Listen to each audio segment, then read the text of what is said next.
When you're a child, anything and everything is possible.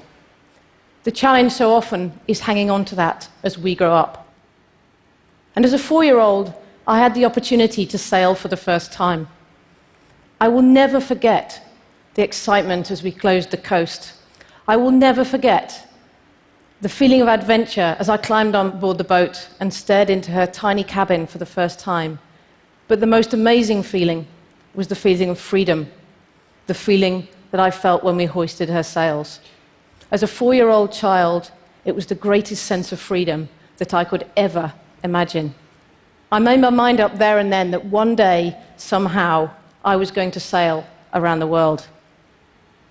So I did what I could in my life to get closer to that dream. Age 10, it was saving my school dinner money change. Every single day for 8 years, I had mashed potato and baked beans, which cost 4p each, and gravy was free. Every day I would pile up the change on the top of my money box, and when that pile reached £1, I would drop it in and cross off one of the 100 squares I'd drawn on a piece of paper. Finally, I bought a tiny dinghy. I spent hours sitting on it in the garden, dreaming of my goal. I read every book I could on sailing. And then eventually, having been told by my school I wasn't clever enough to be a vet, left school age 17 to begin my apprenticeship in sailing. So imagine how it felt just 4 years later to be sitting in a boardroom in front of someone who I knew could make that dream come true. I felt like my life depended on that moment. And incredibly, he said yes. And I could barely contain my excitement as I sat in that first design meeting, designing a boat on which I was going to sail solo non-stop around the world. From that first meeting to the finish line of the race, it was everything I'd ever imagined. Just like in my dreams, there were amazing parts and tough parts. We missed an iceberg by 20 feet. 9 times I climbed to the top of her 90-foot mast. We were blown on our side in the Southern Ocean, but the sunsets, the wildlife, and the remoteness were absolutely breathtaking. After 3 months at sea, aged just 24, I finished in 2nd position. I loved it, so much so that within 6 months, I decided to go around the world again, but this time, not to race, to try to be the fastest person ever to sail solo non-stop around the world. Now, for this, I needed a different craft. Bigger, wider, faster, more powerful. Just to give that boat some scale, I could climb inside her mast all the way to the top. 75 foot long, 60 foot wide. I affectionately called her Moby. She was a multi-hull. When we built her, no one had ever made it solo, non-stop round the world in one, though many had tried. But whilst we built her, a Frenchman took a boat 25% bigger than her. And not only did he make it, but he took the record from 93 days right down to 72. The bar was now much, much higher. And these boats were exciting to sail. This was a training sail off the French coast. This I know well because I was one of the 5 crew members on board. 5 seconds is all it took, from everything being fine to our world going black as the windows were thrust underwater. And that 5 seconds goes quickly. Just see how far below those guys the sea is. Imagine that, alone, in the Southern Ocean, plunged into icy water, thousands of miles away from land. It was Christmas Day. I was forging into the Southern Ocean underneath Australia. The conditions were horrendous. I was approaching a part in the ocean which was 2,000 miles away from the nearest town. The nearest land was Antarctica, and the nearest people would be those manning the European space station above me. You really are in the middle of nowhere. If you need help and you're still alive, it takes 4 days for a ship to get to you, and then 4 days for that ship to get you back to port. No helicopter can reach you out there, and no plane can land. We were forging ahead of a huge storm. Within it, there was 80 knots of wind, which was far too much wind for the boat and I to cope with. The waves were already 40 to 50 feet high, and the spray from the breaking crests was blown horizontally like snow in a blizzard. If we didn't sail fast enough, we'd be engulfed by that storm and either capsized or smashed to pieces. We were quite literally hanging on for our lives, and doing so on a knife edge. The speed I so desperately needed brought with it danger. We all know what it's like driving a car, 20 miles an hour, 30, 40. It's not too stressful. We can concentrate. We can turn on the radio. Take that to 50, 60, 70, accelerate through to 80, 90, 100 miles an hour. Now you have white knuckles and you're gripping the steering wheel. Now take that car off-road at night and remove the windscreen wipers, the windscreen, the headlights and the brakes. That's what it's like in the Southern Ocean.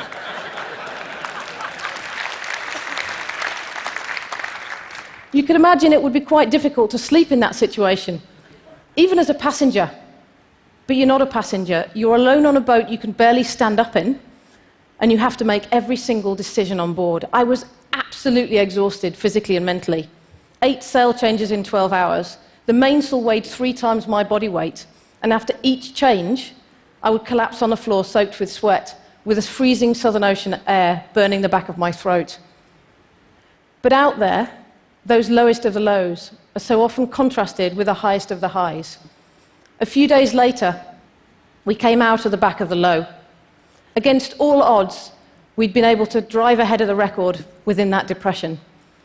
The sky cleared, the rain stopped, and in a heartbeat, the monstrous seas around us were transformed into the most beautiful moonlit mountains. It's hard to explain, but you enter a different mode when you head out there. Your boat is your entire world, and what you take with you when you leave is all you have. If I said to you all now, go off into Vancouver and find everything that you will need for your survival for the next 3 months, that's quite a task. That's food, fuel, clothes, even toilet roll and toothpaste. That's what we do, and when we leave, we manage it down to the last drop of diesel and the last packet of food. No experience in my life could have given me a better understanding of the definition of the word finite. What we have out there is all we have. There is no more. And never in life had I ever translated that definition of finite that I'd felt on board to anything outside of sailing, until I stepped off the boat at the finish line, having broken that record.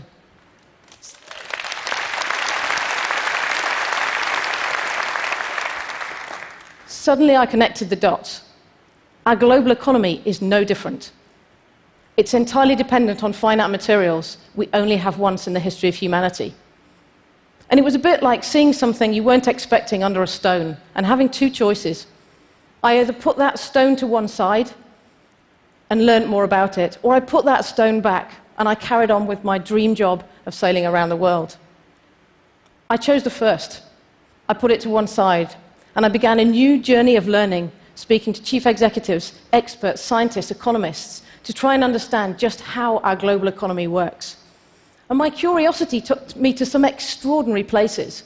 This photo was taken in the burner of a coal-fired power station. I was fascinated by coal, fundamental to our global energy needs, but also very close to my family. My great-grandfather was a coal miner, and he spent 50 years of his life underground. This is a photo of him, and when you see that photo, you see someone from another era.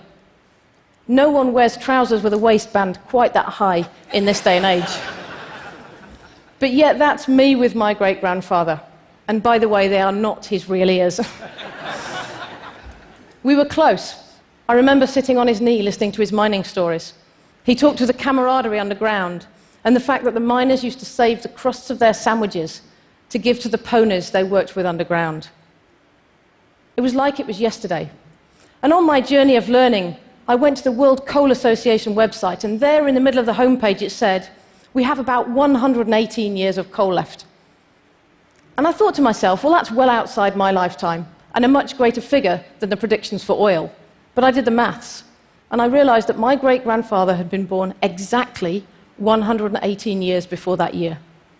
And I sat on his knee till I was 11 years old. And I realized it's nothing, in time nor in history. And it made me make the decision I never thought I would make, to leave the sport of solo sailing behind me and focus on the greatest challenge I'd ever come across, the future of our global economy. And I quickly realized it wasn't just about energy, it was also materials. In 2008, I picked up a scientific study looking at how many years we have of valuable materials we extract from the ground. Copper 61, tin, zinc 40, silver 29. These figures couldn't be exact, but we knew those materials were finite. We only have them once. And yet our speed that we've used these materials has increased rapidly, exponentially.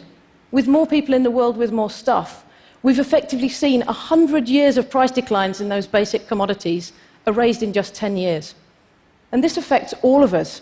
It's brought huge volatility in prices, so much so that in 2011, your average European car manufacturer saw a raw material price increase of 500 million euros, wiping away half their operating profits through something they have absolutely no control over.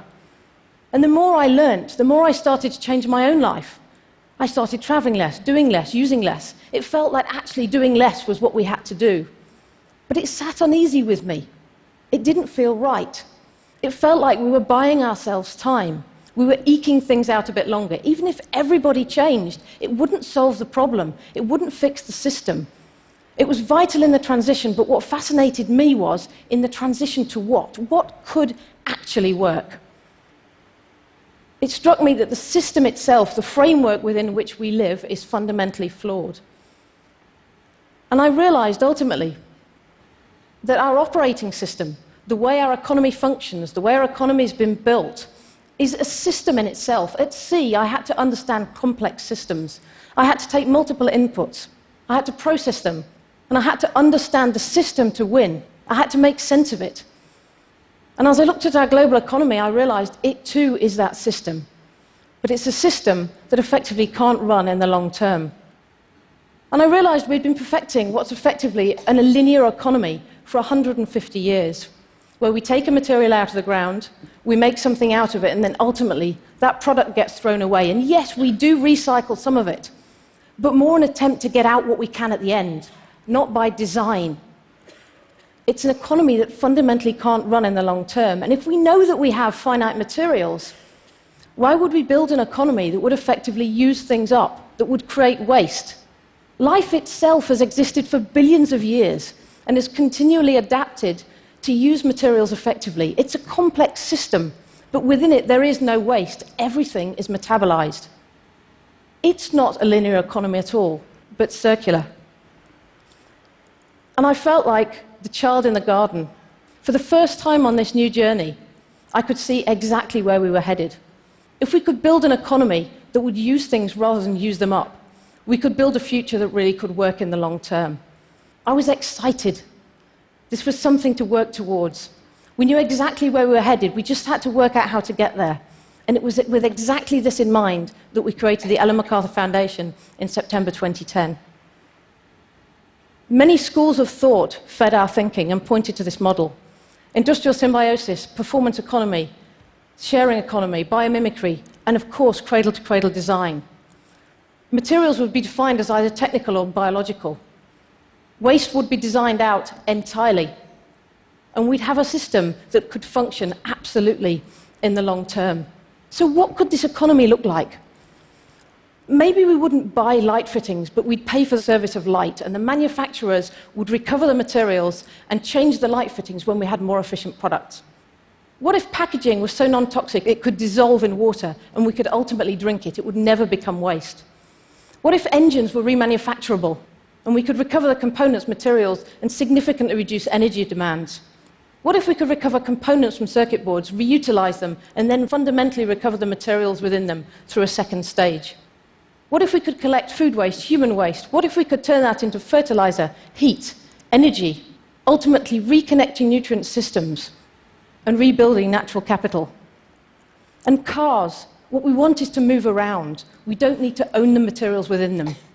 Could cars become a service and provide us with mobility in the future? All of this sounds amazing, but these aren't just ideas, they're real today. And these lie at the forefront of the circular economy. What lies before us is to expand them and scale them up. So how would you shift from linear to circular? Well, the team and I at the Foundation thought you might want to work with the top universities in the world, with leading businesses within the world, with the biggest convening platforms in the world, and with governments. We thought you might want to work with the best analysts and ask them the question, can the circular economy decouple growth from resource constraints?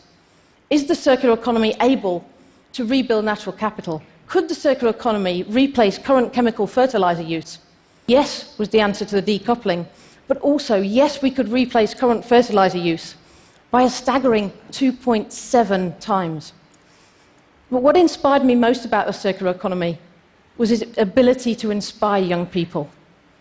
When young people see the economy through a circular lens, they see brand new opportunities on exactly the same horizon. They can use their creativity and knowledge to rebuild the entire system. And it's there for the taking right now. And the faster we do this, the better. So could we achieve this in their lifetimes? Is it actually possible? I believe yes. When you look at the lifetime of my great-grandfather, anything's possible. When he was born, there were only 25 cars in the world that had only just been invented. When he was 14, we flew for the first time in history. Now there are 100,000 charter flights every single day. When he was 45, we built the first computer. Many said it wouldn't catch on, but it did, and just 20 years later, we turned it into a microchip, of which there'll be thousands of in this room here today. 10 years before he died, we built the first mobile phone. It wasn't that mobile, to be fair, but now it really is. And as my great-grandfather left this earth, the internet arrived. Now we can do anything. But more importantly, now we have a plan. Thank you.